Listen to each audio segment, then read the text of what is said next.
जय श्री कृष्ण चैतन्य प्रभु नित्यानंद श्री अद्वैत गदाधर शिवासादि गौर भक्त वृंद। हरे कृष्णा कृष्ण कृष्ण हरे हरे, हरे राम राम राम हरे हरे।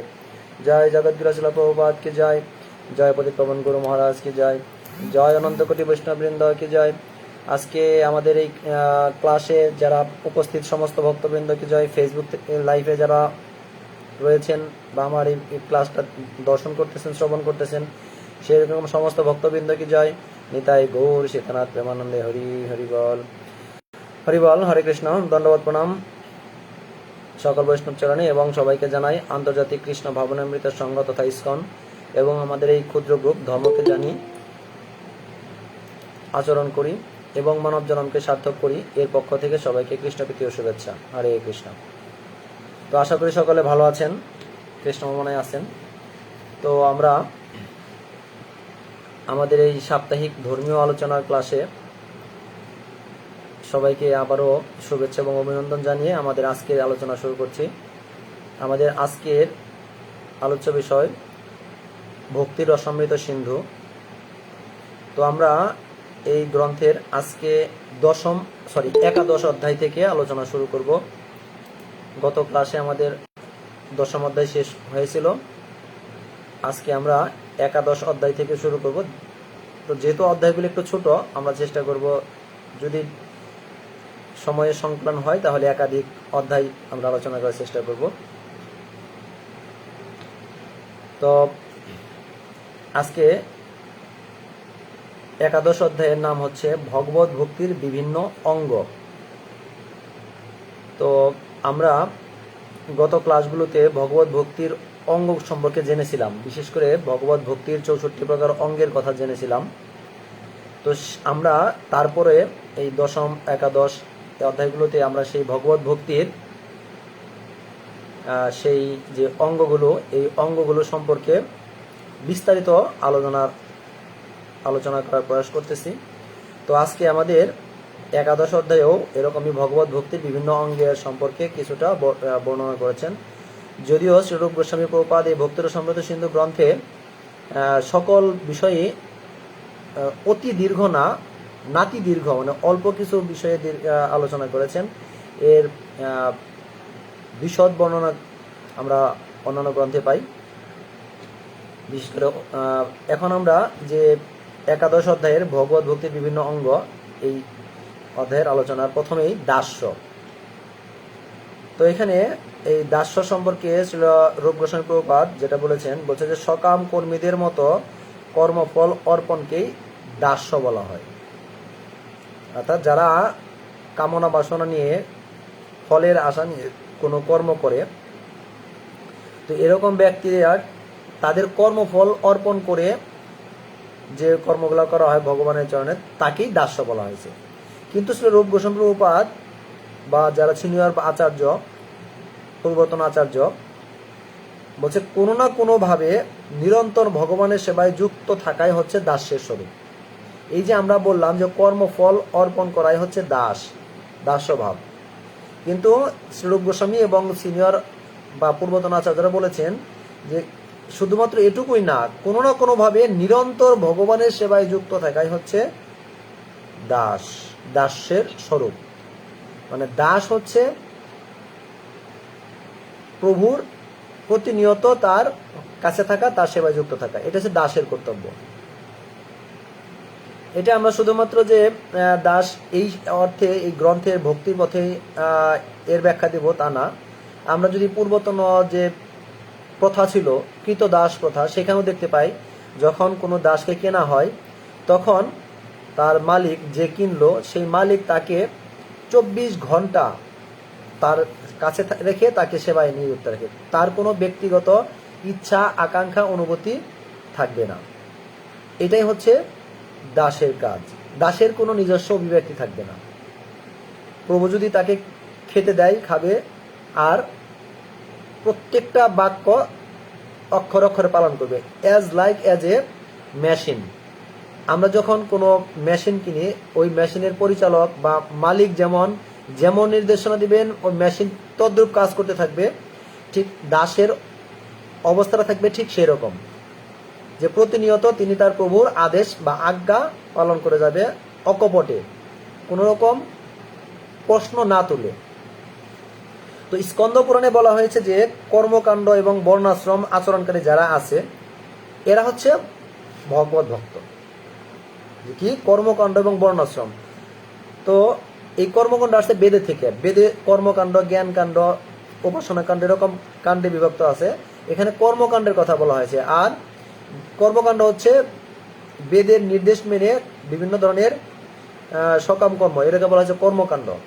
তো বলছে যারা সকাম কর্মকাণ্ড এবং বর্ণাশ্রম ধর্ম, বর্ণ এবং আশ্রম, এই চারটা বর্ণ, চারটা আশ্রম, চতুর্বর্ণময়া সৃষ্টি গুণকর্ম বিকাশ, ভগবান গীতাতে যেটা বলছে। বর্ণাশ্রম মানে চারটা বর্ণ, ব্রাহ্মণ, ক্ষত্রিয়, বৈশ্য, শূদ্র, আর চারটা আশ্রম হচ্ছে গৃহস্থ, বানপ্রস্থ, ব্রহ্মচর্য, গৃহস্থ, বানপ্রস্থ, সন্ন্যাসী। এই চারটা বর্ণ এবং চারটা আশ্রমকে একত্রে বলা হয় বর্ণাশ্রম। তো যারা এরকম বর্ণাশ্রম ধর্মে এবং কর্মকাণ্ডে লিপ্ত, বলছে এরাও ভগবত ভক্ত। কিন্তু ভক্ত যখন সরাসরিভাবে তার সমস্ত কর্ম ভগবানকে অর্পণ করে দেন, তখন তাকে ভাগবত বা শুদ্ধ ভক্ত বলা হয়। তাহলে কি জানলাম আমরা? কর্মকাণ্ড আর হচ্ছে বর্ণ এবং আশ্রম ধর্ম পালন করেছে তারা ভগবত ভক্ত, তারা ভক্ত এবং ভগবত ভক্ত, এটা মেনে নিলাম। কিন্তু পক্ষান্তরে একটু বলা হয়েছে, কিন্তু যারা সমস্ত কর্মের ফল ভগবানকে অর্পণ করে, তখন তাকে বলা হয় শুদ্ধ ভক্ত। এবং ভগবানকে অর্পণ করে না, ভগবানের সবাই যুক্ত থাকে, তাকে বলা হয়েছে শুদ্ধ ভক্ত। অর্থাৎ যারা কিনা এখানে সকাম কর্মে যুক্ত, অথবা যারা কিনা এরকম বর্ণাশ্রম ধর্মের অনুসরণ করতেছে, তারাই যে শুদ্ধ ভক্ত তা না। তারা ভক্ত, কিন্তু তারা শুদ্ধ ভক্ত না, তাদেরকে শুদ্ধ ভক্ত বলা হয়নি। তাই তাদের ভক্ত বলে স্বীকার করা হয়েছে, তাদের শুধুমাত্র ভক্ত বলে স্বীকার করা হয়েছে, শুদ্ধ ভক্ত না, শুধুমাত্র ভক্ত বলে স্বীকার করা হয়েছে। কেউ যখন সব রকম কামনা বাসনা রহিত হয়ে ভগবত প্রেমে বশবর্তী হয়ে স্বতঃস্ফূর্তভাবে ভগবানের সেবায় করতে থাকেন বা সেবায় ব্যস্ত থাকেন, তখন তাকে শুদ্ধ ভক্ত বলে গণ্য করা হয়। তাহলে শুদ্ধ ভক্তের সংজ্ঞাটা এখানে শ্রীল বৈষ্ণব প্রভুপাদ কি বলেছেন? যে কেউ যখন সমস্ত কামনা বাসনা রহিত হয়ে, মানে তার নিজের কোনো কামনা বাসনা থাকবে না,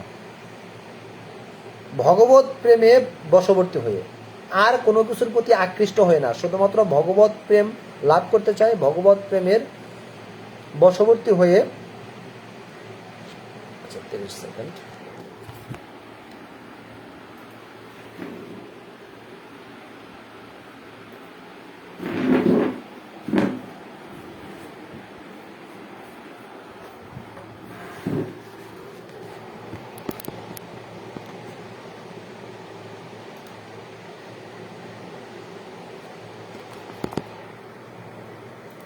দুঃখিত। তো এখানে যেটা বলা হয়েছে যে কেউ যখন সমস্ত রকম কামনা বাসনা থেকে রহিত হয়ে এবং ভগবত প্রেমে বশবর্তী হয়ে, তার লক্ষ্যটা থাকবে ভগবানকে ভালোবাসা, ভগবানের সাথে যে জীবের নিত্য সম্পর্ক, শুদ্ধ কৃষ্ণ প্রেম, এইটার যেন স্বতঃস্ফূর্তভাবে ভগবানের সেবা করতে পারে, মানে ভগবানের প্রেমে বশবর্তী হবে এবং স্বতঃস্ফূর্তভাবে, তাকে কেউ জোর করে কাজ করাবে না, সে স্বেচ্ছায় ভগবানের সেবা করে যাবে স্বতঃস্ফূর্তভাবে, মানে নিজে নিজেই এটা করবে, তখনই তাকে শুদ্ধ ভক্ত বলা হয়েছে। এই জড়জগতের বন্ধনে আমরা যারা আছি, যত রকমের এই জড়জগতের জীব আছে, বলছে জড়জগতের সমস্ত রকমের জীবই কিছু না কিছু পরিমাণে জড়জগতের বন্ধনে আবদ্ধ। যেহেতু সে জড়জগতে আছে, তার মানে সে দুর্গা দেবী হচ্ছে মায়া, এই মায়া শক্তির অধীনে আছে, তিনি মুক্ত না, যেহেতু জড়জগতে আছে। তার মধ্যে প্রত্যেকেরই কিছু না কিছু বদ্ধ অবস্থা থাকবে, কিছু না কিছু কামনা বাসনা থাকবে, কোনো না কোনোভাবে সে কারো না কারোর প্রতি আধিপত্য করার চেষ্টা করবে। হয় স্বামী তার স্ত্রীর প্রতি, অথবা তার সন্তানের প্রতি, হয় স্ত্রী তার সন্তানের প্রতি, নতুবা তার স্বামীর প্রতি, কিছু না কিছু ভাবে তারা কি করবে, কারো না কারো প্রতি, কোনো না কোনো বিষয়ের প্রতি আধিপত্য করার চেষ্টা করবে। এটা আমরা জড়জগতে যারা আছি তারা এরকমটা হবে। কিন্তু কর্মকাণ্ডীয় বিধিনিষেধ যেগুলা এবং বর্ণাশ্রম ধর্ম এই যে অনুসরণ করতেছে, এগুলো করার ফলে কি হয়, জীব ধীরে ধীরে তার এইরকম কামনা বাসনা থেকে আস্তে আস্তে এই তার ইন্দ্রিয় তৃপ্তি ভোগের বাসনা আস্তে আস্তে কমতে থাকে এবং তার যদিও প্রথম পর্যায়ে উপভোগ করতে থাকে, কিন্তু আস্তে আস্তে এই কামনা বাসনা তার কমতে থাকে এবং আস্তে আস্তে ভগবত ভক্তিতে সে উন্নতি করতে থাকে। মোট কথায় যদিও আমরা এই সকাম কর্ম যারা করে তারা হচ্ছে ইন্দ্রিয় তৃপ্তি ভোগের জন্যই কামনা বাসনা নিয়ে এই কর্মটা করে। যেমন দুর্গাপূজা আসতেছে সামনে, আমি এই কথাটা বারবার ক্লাসে বলি যে সামনে দুর্গাপূজা আসতেছে, আর এই দুর্গাপূজাতে আমরা কি করি, তো দুর্গাপূজাতে আমরা কি করি, যখন অষ্টমী দিন আমরা অঞ্জলি প্রদান করি, তখন আমি গত ক্লাসেও বলছি ধনং দিহি জনম দিহি রূপম দিহি, হ্যাঁ, এরকম অনেক কিছু চেয়ে থাকি। মানে কি, সকাম কর্ম কামনা বাসনা নিয়ে এবং বিভিন্ন বিষয় ভোগ করার জন্য, এবং প্রণাম করেই কেউ চায় একটা সুন্দর বর, কেউ চায় একটা সুন্দরী রমণী, কেউ চায় তার ধন সম্পদ, কেউ চায় বাড়ি গাড়ি, কেউ চায় সরকারি চাকরি, এরকম অনেক কিছু চেয়ে থাকে। তো এটাই হচ্ছে আধিপত্য করার একটা নিদর্শন। কিন্তু যখনই সে এরকম করতে করতে করতে করতে ভক্তির সাথে যুক্ত থাকবে, তখন তার ওই স্তরগুলো থেকে সে আস্তে আস্তে বদ্ধদশা থেকে মুক্তির দিকে অগ্রসর হবে।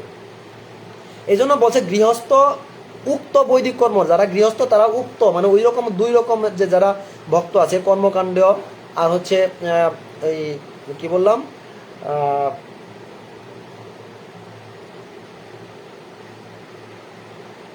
কর্মকাণ্ড এবং হচ্ছে বর্ণাশ্রম, এই উক্ত মানে এই দুই রকমের যে ভক্তি, এটা তারা অনুসরণ করবে এবং এই দুইটা করার মাধ্যমে তারা ভগবান শ্রীকৃষ্ণের সন্তুষ্টি বিধানের জন্য কিছু কর্ম করতে পারবে। তো পরমেশ্বর ভগবানের সন্তুষ্টি বিধানের উদ্দেশ্যে যখন এই রকম কর্ম করা হবে, তখনই তা হবে ভগবত ভক্তি। আমরা যদি পরমেশ্বর ভগবান শ্রীকৃষ্ণকে খুশি করার বাদ দিয়ে শুধুমাত্র দেবতাদেরকে আরাধনা করি সকাম কর্মে বা বিভিন্ন বিষয়ে আধিপত্য করার জন্য অথবা বিভিন্ন ইন্দ্রিয় সুখ ভোগ করার জন্য, তাইলে পরে সেটা শুধুমাত্র সকাম কর্ম হবে। কিন্তু সেইটা যদি ভগবানকে প্রাপ্তির জন্য অথবা ভগবানের ভক্তির জন্য কখনো করা হয়, তখন সেটা হবে ভক্তিযোগ, অত সে হবে ভক্ত, শুদ্ধ ভক্ত। সেটাকে বলা হয় ভগবত ভক্তি। যেমন সাধারণ একজন মানুষ, সাধারণ একজন দুর্গার ভক্ত যখন দুর্গা দেবীর কাছে সামনে সম্মুখে যাবে, তখন সে মা দুর্গাকে ভক্তি করলো, প্রণাম করলো, সে তার কামনা বাসনা ব্যক্ত করলো, মায়ের কাছে অনেক কিছু চাইলো। আবার একজন ভগবত ভক্ত যখন মায়ের কাছে সামনে যায়, তখন তিনি কিন্তু দেবী দুর্গাকে অবহেলা করেন না। আমরা অনেকেই মনে করতে পারি অনেকের কথায় বাক্যে যে এরা মনে হয় দেবদেবীদের দেখতে পারে না।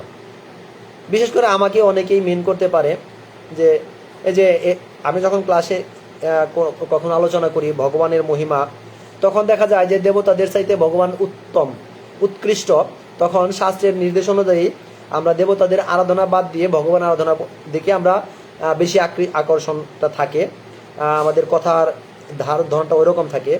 কিন্তু তার মানে এই না যে আমরা দেবতাদেরকে অবহেলা করব না। কেন অবহেলা করব না?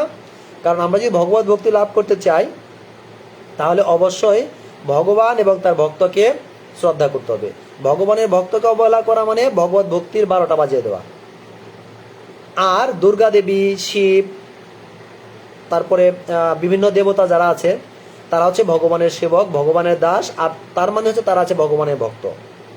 আর তারা যদি ভগবানের ভক্ত হয়, তারা হচ্ছে বৈষ্ণব। আর আমি যদি তাদের অবহেলা করি, তার মানে আমি বৈষ্ণবকে অবহেলা করতেছি, তার মানে আমার ভক্তি জীবনে 12টা বেজে গেল।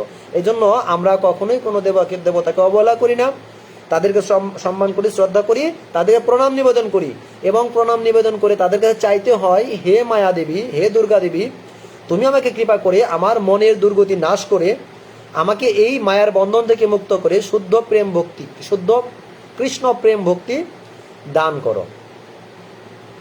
যখন এইটা চেয়ে যখন দুর্গা দেবীকে প্রণাম করব, তখন সেটা হবে ভগবত ভক্তি। আমি প্রণাম করলাম দুর্গা দেবীকে, কিন্তু চাইলাম ভগবত ভক্তি। আর যদি প্রণাম করি আর বলি, মা এবার আমাকে একটা সরকার চাকরি পাওয়া দেবো, মা এবার আমার মেয়েটার জন্য ভালো একটা বিয়ে হয়, মা আমার জন্য ছেলেটা খুব সুন্দরী একটা বউ পায়, মা আমার জন্য এবার একটা বাড়িতে বিল্ডিং দিতে পারি, এরকম যখন চাইবো, তখন সেটা হবে শুধুমাত্র সকাম কর্ম। আর এইরকম সকাম কর্মের কারণে আমরা জড়জগতের বন্ধনে শুধুমাত্র আবদ্ধই হতে পারবো, মুক্ত হতে পারবো না। এই জন্য আমাদের যা চাওয়া দুর্গাদেবীর কাছে সেটা চাইতে হবে ভগবত ভক্তি সম্পর্কিত, ভগবানকে প্রাপ্তি সম্পর্কিত। এই জন্য শ্রী রূপ গোস্বামী প্রভুপাদ যেটা বলেছেন সেটা হচ্ছে নব্য ভক্ত, নবীন ভক্ত যারা, তারা প্রেমের মাত্রা অনুসারে জড়জগতের কার্যকলাপের প্রতি বিরক্ত অনুভব করে। যারা সাধারণত দেখা যায় যে ভক্তিপথে নতুন নতুন আসে, তত্ত্ব অতটা জানে না, কিন্তু ভক্তিতে তারা অনেকটাই অগ্রসর হয়ে যায়, তখন দেখা যায় তারা এই বিভিন্ন কার্যকলাপের প্রতি বিরক্তি অনুভব করে। কিন্তু তবুও যদি সেই ইন্দ্রিয় তৃপ্তির জনিত যে কার্যকলাপ এর প্রতি আসক্ত থাকে, তাহলে সেই কার্যকলাপের ফল শ্রীকৃষ্ণকে অর্পণ করা উচিত।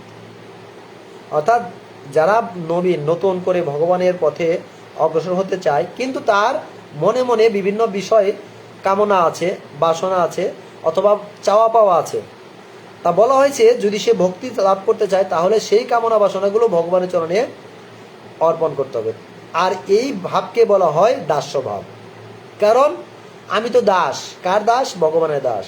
আর যেহেতু আমি ভগবানের দাস, তাহলে আমার কাজ হচ্ছে ভগবানের সেবা করা।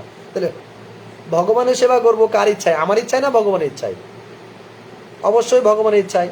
যেমন একটা সাধারণ সিম্পল কথা যদি আমি মনে করি, যে কোনো মাতাজি যখন সকালবেলা রান্না করতে যাবে, তখন ওই বাড়ির কর্তা প্রভুকে কিন্তু জিজ্ঞেস করে আজকে কি রান্না করব।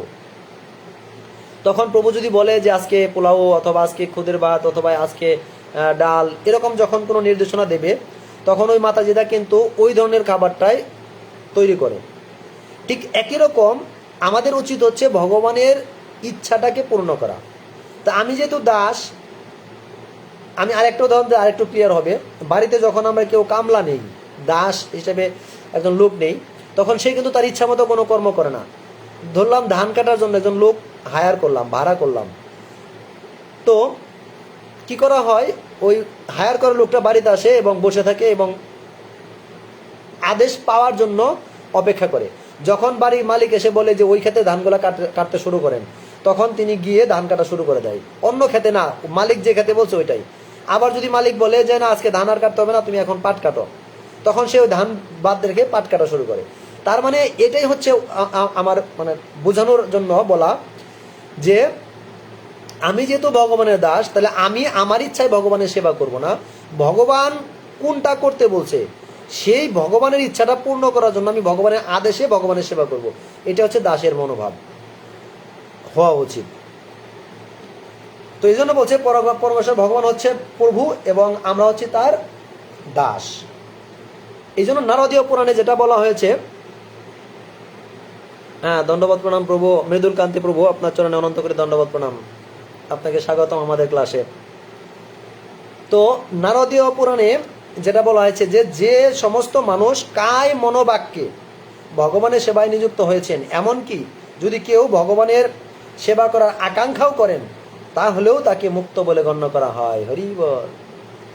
ভগবান কত কৃপালু, ভগবানের মহিমা বলে শেষ করা যাবে না। না কেন ভগবান এখানে নারদীয় পুরাণে ভগবান কি বলছেন, যে যে মানুষ কায় মন বাক্য, আমরা এটার ব্যাখ্যাটা একটু পরেই জানবো। কায় মন বাক্য, কায় মানে দেহ, আর মন মানে আমাদের ইচ্ছাটা। যেমন গত ক্লাসে রুমি মাতা যে প্রশ্ন করেছিলেন, আমাকে বিপদে ফেলে দিয়েছিলেন যে ডেফিনেশন क्या है মন এবং কি যেন মুহ, কি মন এবং মুহ, এটা নিয়ে। তো ডেফিনেশন क्या है, তো এইটাই যে মন, মন মানে হচ্ছে ইচ্ছাটা। তো এখানে বলা হয়েছে কায়, কায় মানে দেহ, মন মানে আমার ইচ্ছাটা, আর বাক্য মানে আমার এই যে কথা বলাটা। আমার দেহ সেটাই করবে, আমার মনও সেটাই চাইবে, এবং আমার বাক্য যেটা বলবে সেটা একই হবে। মুখে বললাম আমি ভগবত ভক্তিতে যুক্ত, আর কাজ করলাম, কাজের বেলায় দেহ দিয়ে কাজ করতেছি অন্য, আর মনে মনে আবার বিষয় চিন্তা, তাইলেও হইল না। আমি মুখে বলতেছি ভগবত ভক্তি শ্রেষ্ঠ, এই রাস্তা সর্বশ্রেষ্ঠ, এই ভগবত ভক্তি সবাইকে গ্রহণ করা উচিত। আর আমার মন চাইতেছে যে আমি কি করে এইবার একটা 5 তলা বিল্ডিং করতে পারি। আর আমার কর্ম হচ্ছে আরেক রকম, বিভিন্ন রকমের জাগতিক কর্মে লিপ্ত। তার মানে কি হইলো, কায় মন বাক্য এক রইল না, তিনটা তিন দিকে। তার মানে আমার এক হাত যদি এদিকে টানে, আর এক হাত যদি এদিকে, আর 2 পা যদি আরেক দিকে টানে, তাহলে আমার অবস্থা কি হবে। এবং তিনটা যদি শক্তিশালী মেশিনের সাথে লাগিয়ে দিয়ে, মোটর চালিয়ে দিয়ে আমাকে তিনটা তিন দিকে টানা হয়, কি হবে। এবং সে বাঁধন যদি শক্ত হয়, যদি না ছিঁড়ে, তাহলে আমার এই দেহটা 3টা টুকরা হয়ে যাবে। ঠিক একই রকম যারা কায় মন বাক্য একদিকে ধাবিত না হয়, 3 দিকে ছুটে, তাদের অবস্থা হবে এরকম। তারা যদি ভক্তিতে যুক্ত থাকার চিন্তাও করে, সেদিকেও যাবে না, ছিঁড়ে যাবে। তারা যদি জাগতিক উন্নতি করতে চায়, সেদিকেও যেতে পারবে না, ছিঁড়ে যাবে। অর্থাৎ তাদের 3টা টুকরা হয়ে যাবে এবং তাদের সকল আকাঙ্ক্ষা কামনা বাসনা সবই বৃথা। এই জন্য আমাদের উচিত কায় মন বাক্য 3টা একমুখী করা, 3টা 3মুখী করা না। আমরা যেদিকে যাব, যদি জাগতিক উন্নতি চাই, তাহলে কায় মন বাক্য যদি একদিকে থাকে, তাহলে আমি জাগতিক উন্নতি করতে পারবো। আর যদি আমি আধ্যাত্মিক উন্নতি করতে চাই, তাহলে আমাকে জাগতিক কায় মন বাক্য যদি আধ্যাত্মিক দিকে যায়, তাহলেও আমি আধ্যাত্মিক উন্নতি করতে পারবো। কিন্তু 3টা জিনিস যদি 3 দিকে ধাবিত হয়, তাহলে কখনোই আমি কোনো কর্মেই সফল হতে পারবো না। সব জায়গায় আমার ব্যর্থতা লক্ষ্য করা যাবে। তো এই হলো বিষয়। আমরা এর বিস্তারিত আমরা পরে আরেকটু আলোচনাতে আছে। এখানে আত্মার যে বর্ণনা সেখানে বোঝানো হয়েছে। তো এখানে আত্মা বলতে, আচ্ছা আমরা একটু পরে বলি ওটা, কারণ ওইখানে আমরা একটা টপিকসই আছে আলাদা, যে ভগবানের প্রতি পূর্ণ সমর্পণ। তো এখানে আমি এটা বলবো। তো সখ্য ভাব, তাহলে প্রথমে জানলাম দাস্য। দাসের, তাহলে দাস্যভাবে কি বুঝলাম, আমি নিজেকে, যেমন আজকে ক্লাসে, আমাদের গ্রুপে এক মহান ভক্ত উপদেষ্টা রুমি মাতাজি, তিনি কি বলেছেন, শিক্ষক দিবসের স্বাগত জানিয়েছেন কোন এক ভণ্ড ভক্তকেও শিক্ষক হিসেবে সম্মান প্রদর্শন করেছেন। তো তিনি যখন বলেছেন যে না এরকমই হয়, কিন্তু এখানে তিনি কি উল্লেখ করেছেন, যে না, যদিও দাসের যোগ্যতা আমার নেই, তবু আমি দাসের মতোই আকাঙ্ক্ষা করতেছি। তাহলে এইখানে মনোবৃত্তিটা এরকম হওয়া উচিত যে, যদিও এটা আমার বাইরের কথা, আমার অন্তর এরকম না, আমার অন্তর আরো কুটিলতায় ভরা। এখানে বলা হয়েছে এরকম যে দাসের কিছু নির্দিষ্ট যোগ্যতা থাকে। যেমন যিনি দাস, একটু কি বললাম, যে তিনি প্রভুর আজ্ঞা পাওয়ার জন্য বসে থাকবে। প্রভু যখন বলবে জল নিয়ে আসো, জল আনবে। যখন বলবে যে তুমি স্নানে যাও, স্নানে যাবে। যখন বলবে হাত দিয়ে আসো, খাইতে বসো, তখন খেতে বসবে। যখন বলবে যে ধান কাটতে যাও, ধান কাটতে যাবে। যখন বলবে না আজকে ধান কাটা দরকার নেই, পাট কাটো, তখন পাট কাটবে। মানে কি, প্রভুর আজ্ঞা পালন করবে সদা সর্বদা অবনত মস্তকে, তার নিজের কোনো ইচ্ছা থাকবে না। এটা হচ্ছে দাসের কাজ। কিন্তু আমি কি করি, মুখে বলতেছি আমি দাস হিসেবে আমাকে অফার করবেন, কিন্তু আচরণে কি প্রভুর মতো, আমি সেই, এটাই হচ্ছে অযোগ্যতা। আমি যদি দাস হই, তাহলে আমার মনোবৃত্তি হবে দাসের মতো। আবার এখানে আরেকটা কথা হচ্ছে যে আমি বুঝি যে আমার মনোবৃত্তি এরকম হওয়া উচিত, কিন্তু তবুও পারি না। না কেন? জড়জাগতিক মোহ। মাঝে মাঝে চেতনা ফিরে, কিন্তু পরক্ষণে আবার মায়া দুর্গাদি এমন ভাবে আটকে ধরে, আবার দম্ভ চলে আসে। তো বিষয়টা হচ্ছে এরকম। তো আমরা আমি দাস হওয়ারও যোগ্য নই। তা এই জন্য দাসের মনোবৃত্তি কেমন হওয়া উচিত, আমি জাস্ট ছোট্ট একটা উদাহরণ দেবো। আর একটা উদাহরণ দিলেই আপনার দাসের মনোবৃত্তিটা ক্লিয়ার হয়ে যাবে। রাধা অষ্টমীতে মঙ্গলময় দেবদাস প্রভু আমাদের ক্লাসে আছেন। তো তার বড় ভাই সূর্যদেব দাস, তারা রাধা অষ্টমী ব্রতের বড় বিশাল আয়োজন করেছিলেন। তো আমি সেখানে বিকেলে গিয়ে উপস্থিত, তাদের চরণধুলি পাওয়ার জন্য গেলাম। তো আমার একটু জল পিপাসা লেগেছিল। তো সেখানে দেখলাম একটা জগে জল আছে। আমি সেই জলের জগটা হাতে নেই। তখন এই যে আমাদের গ্রুপে উপস্থিত আছেন সোনালী রাজ আইডিতে কৃষ্ণরাজ বংশী প্রভু, তিনি ছিল। আর আরেক নাম কি যেন প্রভু, আরেকটা প্রভুর নাম যেন কি ছিল,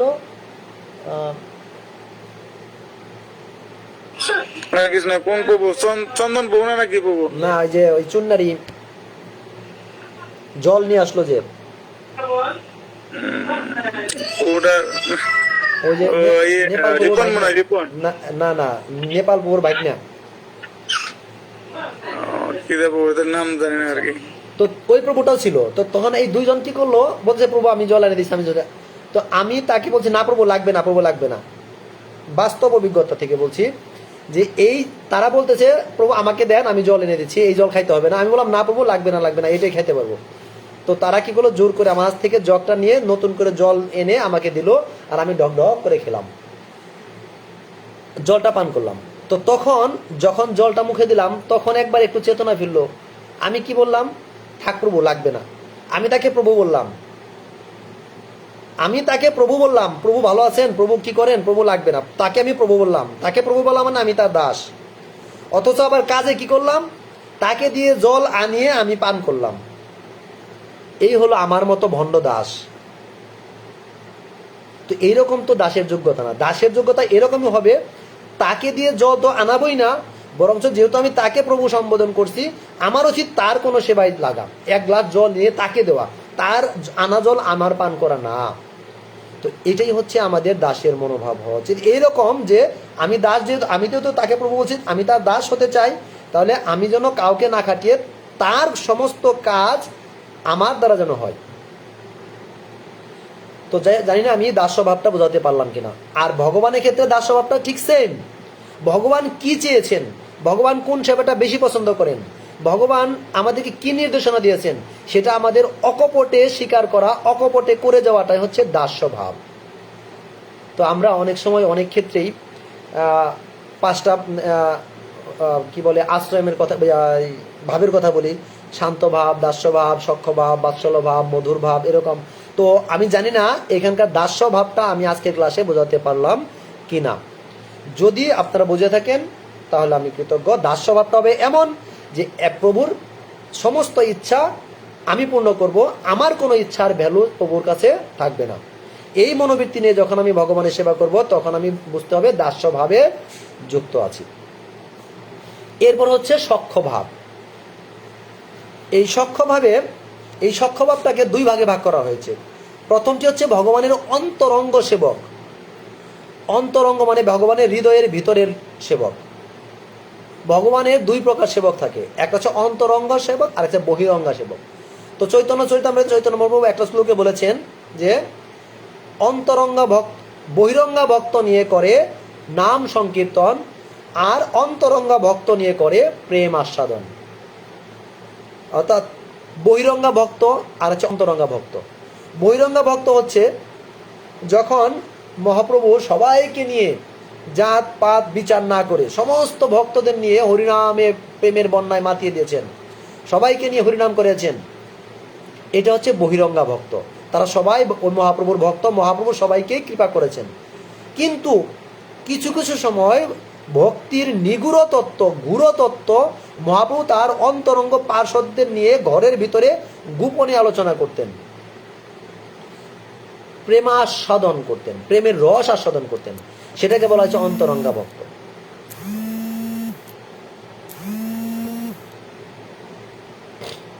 সৌরভপ্রভু একটু মাকে ফোন দিয়ে বলে দিত যে ক্লাসে আছি, ফোন দিতেছিল। তো এখন এই বিষয়টা হচ্ছে এরকম যে সখ্যভাব দুই রকম, অন্তরঙ্গা অর্থাৎ ভগবানের অন্তরঙ্গ, আর হচ্ছে বহিরঙ্গা বাইরে। তো অন্তরঙ্গা ভক্তরা কি করবে, যে তারা সুদৃঢ় বিশ্বাস থাকবে তাদের, এবং তারা নিঃসংশয়ে সচ্চিদানন্দ জীবন উপভোগ করার জন্য ভগবত ভক্তির যে বিধিনিষেধ আছে এগুলো যথাযথভাবে পালন করবে। অর্থাৎ ভগবত ভক্তিতে যে বিধি আছে, কিছু নিষেধ আছে, কিছু বিধি মানে নিয়ম, এটা করতে হবে, এটা করতে হবে, এটা করতে হবে, এটা করতে হবে। আর কিছু নিষেধ আছে, এটা করা যাবে না, এটা করা যাবে না, এটা করা যাবে না। তো এই কিছু বিধি যেটা পালন করতে হবে, আর কিছু নিষেধ যেটা করা যাবে না, এই বিধিনিষেধ পালন করে তারা করবে ভক্তি। তো এটা হচ্ছে অন্তরঙ্গ ভক্ত যারা, তারা এটা করে থাকে। আর দ্বিতীয় প্রকার ভক্ত যারা, তারা হচ্ছে ভগবানের শুভাকাঙ্ক্ষী। তারা মনে মনে বলে যে ভগবান আমি তোমাকে খুব ভালোবাসি। যেমন আমি আমার ফেসবুকে একটা ভগবান আমি তোমাকে খুব ভালোবাসি, আমি বিশ্বাস করো ভগবান আমি তোমার জন্য আমার জীবন পর্যন্ত দিয়ে দিতে পারি, আমি আমার ধর্মকে খুব ভালোবাসি। কিন্তু যদি তাকে বলা হয় প্রভু আপনি কি হরিনাম জপ করেন, কাইন্ডলি এক মালা করে জপ করেন না, প্রভু সময় নাই।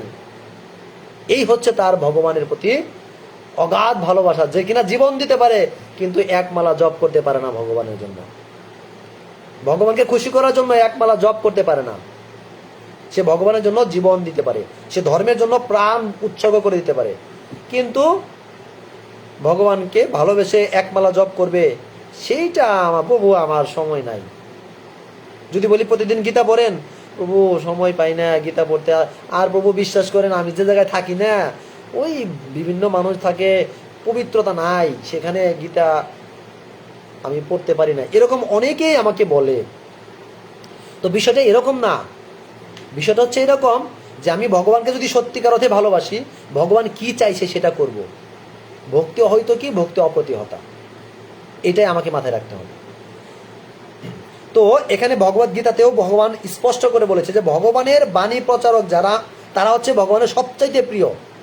এটা অষ্টাদশ অধ্যায়েও ভগবান বলেছেন যে তার চাইতে প্রিয় আমার কেউ কখনো নাই, কেউ কখনো হতে পারে না। তাহলে আমি যদি ভগবানের প্রিয় হতে চাই তাহলে কি করতে হবে, ভগবানের বাণী প্রচার করতে হবে।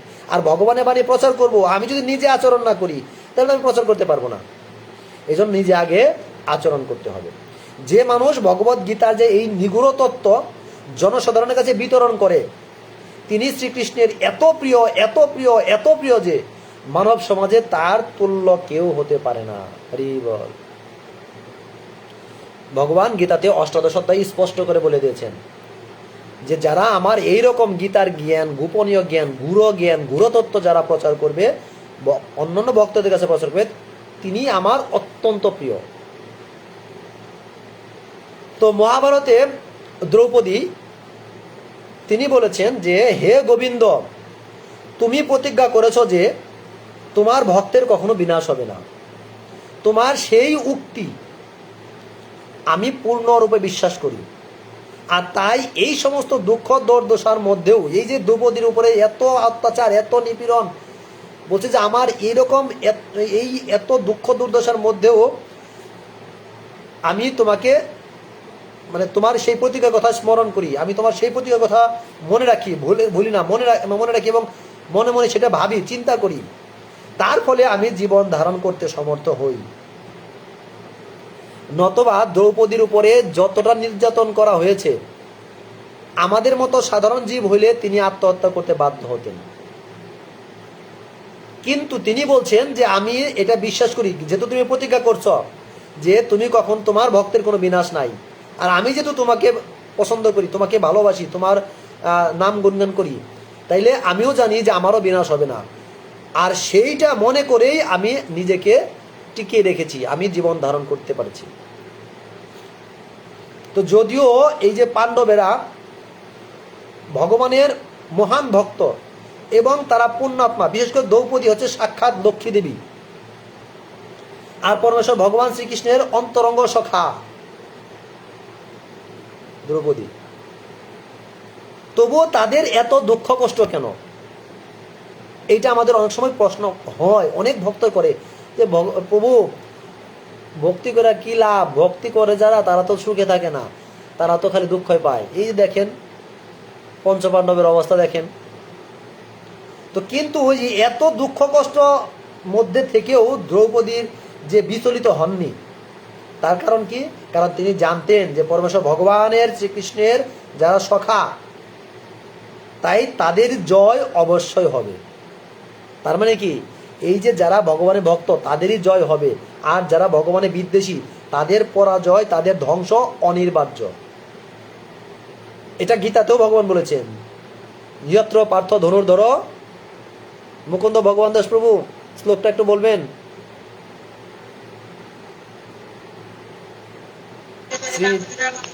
হ্যাঁ প্রভু বলুন কৃপা করে, সুখ পাখির মুখে একটা শ্লোক শুনি। যত্র যোগেশ্বর কৃষ্ণ যত্র পার্থ ধনুর্ধর তত্র বিজয় তত্র শ্রী বিজয়ভূতি ধীতির মূর্তির নীতির মম। ওকে, তার মানে দেখুন, যেখানে কৃষ্ণ সেখানে শ্রী বিজয় লক্ষ্মী সবাই বর্তমান থাকে। গীতাতে ভগবান স্পষ্ট করে বলে গেছেন। এই জন্য আমরা যারা মনে করি যে এরা ভক্তির পথে আছে, এদের মনে হয় কষ্টে আছে, এদের মনে হয় সুখ লাভ হবে না, শেষ পর্যন্ত বিজয় তাদেরই হবে, শেষ বিজয় তাদেরই হবে। এটা গীতাতে ভগবান স্পষ্ট করে বলে গেছেন। আর এই কথা শ্রীমদ ভাগবতমের 11 স্কন্ধের 2য় অধ্যায়ের 53 নম্বর শ্লোকে মহারাজ ঋষভদেব যেটা বলেছেন, তিনি বলছেন, হে রাজন, যে মানুষ ইন্দ্র প্রমুখ দেবতাদেরও ঈপ্সিত পরমেশ্বর ভগবান শ্রীকৃষ্ণের শ্রীপাদ পদ্মের সেবা করে থাকেন, ক্ষণিকের জন্যও যারা বিরত হন না, তিনি উপলব্ধি করতে পেরেছেন যে ভগবান হচ্ছে একমাত্র আরাধ্য এবং তার শ্রীপাদ পদ্মের সেবা করার হচ্ছে তার কাম্য, এবং তিনিই হচ্ছে ভগবানের উত্তম ভক্ত। শ্রীমদ ভাগবতমের 11 স্কন্ধের 2য় অধ্যায়ে 53 নম্বর শ্লোকে স্পষ্ট করে বলছে কারা শ্রেষ্ঠ ভক্ত। এই জগতে যত ভক্ত আছে তার মধ্যে শ্রেষ্ঠ ভক্ত হচ্ছে একমাত্র ভগবানের ভক্ত, কৃষ্ণের ভক্ত যারা, তারা হচ্ছে শ্রেষ্ঠ ভক্ত। আর শ্রীরূপ গোস্বামীও বলেছেন যে কনিষ্ঠ অধিকারী ভক্ত যিনি কেবল ভগবানের প্রতি স্বল্প পরিমাণে শ্রদ্ধাপরায়ণ হয়েছেন, শ্রদ্ধা আছে না, ভগবানকে প্রণাম করতে হবে ব্যাস, হরিবল হরিবল হরে কৃষ্ণ, বছরে একদিন হরে কৃষ্ণ করে, অথবা দিনে একবার ভগবানের নাম নিল, অথবা ভগবানকে প্রণাম করলো, অথবা জাস্ট সিম্পল আর সারাদিন অন্য কর্মে ব্যস্ত, কিন্তু ভগবতীর ন্যূনতম শ্রদ্ধাবোধ আছে, তাকে বলা হয়েছে কনিষ্ঠ ভক্ত। আর তিনি অবশ্যই ভক্তি যুগের সুযোগ্য অধিকারী, কারণ যেহেতু তিনি শ্রদ্ধাবান, এর ভগবান গীতা দিয়ে বলছে শ্রদ্ধাবান লভত জ্ঞানম তৎপরণ্য সংখ্যা। তাহলে এই যে শ্রদ্ধাবান যারা, তারা কি করতে পারে? তারাই জ্ঞান লাভ করতে পারে। শ্রদ্ধাবান লভতে জ্ঞানম তৎপরত্ন সংযত, মানে তাদের ইন্দ্রিয় সংযত হয়, তারাই জ্ঞান লাভ করতে পারে। এই জন্য যারা কনিষ্ঠ তারাও ভক্তি যুগের সুযোগ্য।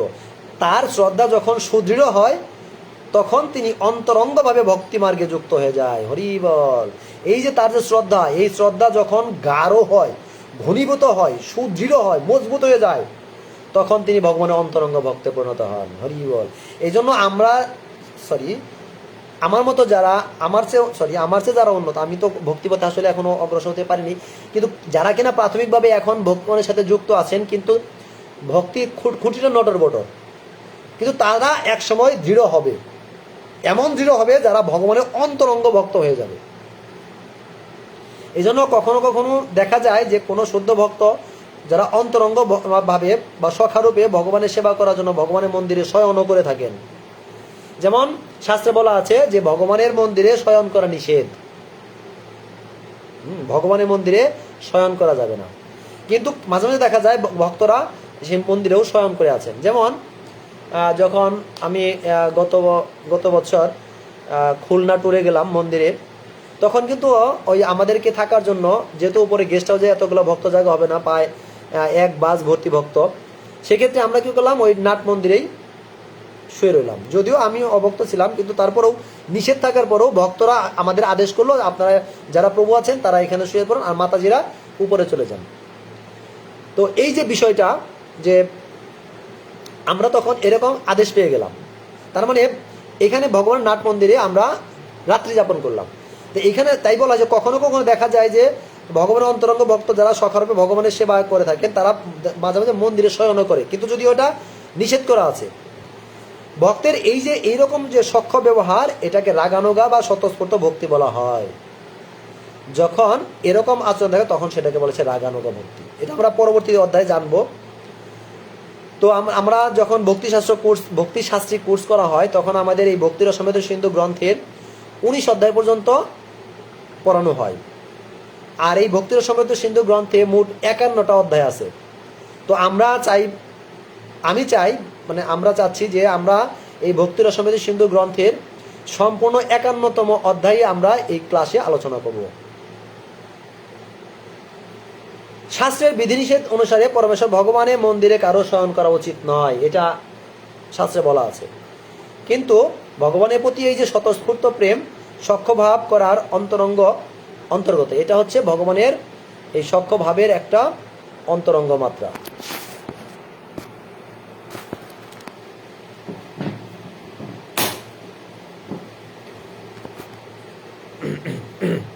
তাহলে এই যে ভগবানের যে অন্তরঙ্গ যে ভাব, এই ভাবের ফলে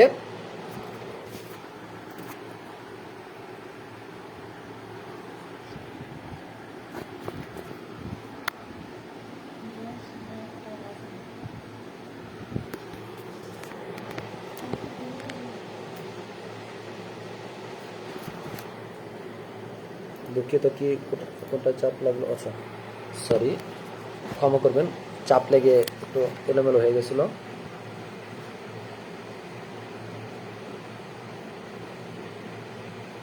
তো আমরা যেটা আলোচনা করতেছিলাম যে সখ্যভাব, তো আমরা এরকম ভগবানের এই সখ্যভাবে যখন যুক্ত থাকব তখন আমাদের এই যে এই বিষয়গুলো আমরা লক্ষ্য করতে পারবো। তো এখন ভগবানকে সর্বস্ব সমর্পণ করতে হবে, এটাকে বলে সর্বস্ব সমর্পণ। ভগবানকে সমস্ত কিছুই অর্পণ করতে হবে। তো এখানে শ্রীমদ্ ভাগবতমের 11 স্কন্ধে 11 অধ্যায়ের 11তম স্কন্ধের 29 অধ্যায়ে 34 নম্বর শ্লোকে খুব সুন্দরভাবে ভগবান বলেছেন, যে মানুষ সর্বতভাবে আমার চরণে আত্মনিবেদন করে অন্য সমস্ত কর্ম ত্যাগ করে ইহলোক ও পরলোকে আমি ব্যক্তভাবে তাকে রক্ষা করি। হরি বল। ভগবান দীপ্ত কণ্ঠে ঘোষণা করেছেন। ভগবান গীতাতেও বলেছেন, সর্বধর্মান পরিত্যাজ্য মাম একম স্মরণং ভজ অহম ত্বাম সর্বপাপে মোক্ষয়িষ্যামি মা শুচঃ। আর ভগবান এখানে ভাগবতমের 11 স্কন্ধের 29 অধ্যায়ের 34 নম্বর শ্লোকে একই কথার ভাষাটা ভিন্ন, কথাটা একই, যেহেতু আরেক জায়গায় বলেছেন, কিন্তু তাৎপর্য কি? যে মানুষ সর্বতভাবে আমার চরণে আত্মনিবেদন করেন, সর্বতভাবে বলতে সবকিছু, এবং অন্য সমস্ত কর্ম ত্যাগ করেন, ইহলোকে এবং পরলোকে আমি তাকে রক্ষা করি।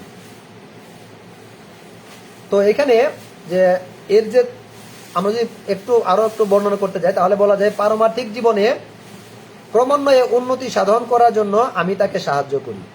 মানে ভগবান নিজে সর্বতভাবে সাহায্য করেন, এর মানে হচ্ছে ভগবান আমাদেরকে ভক্তি পথে সহায়তা করেন না। কেন?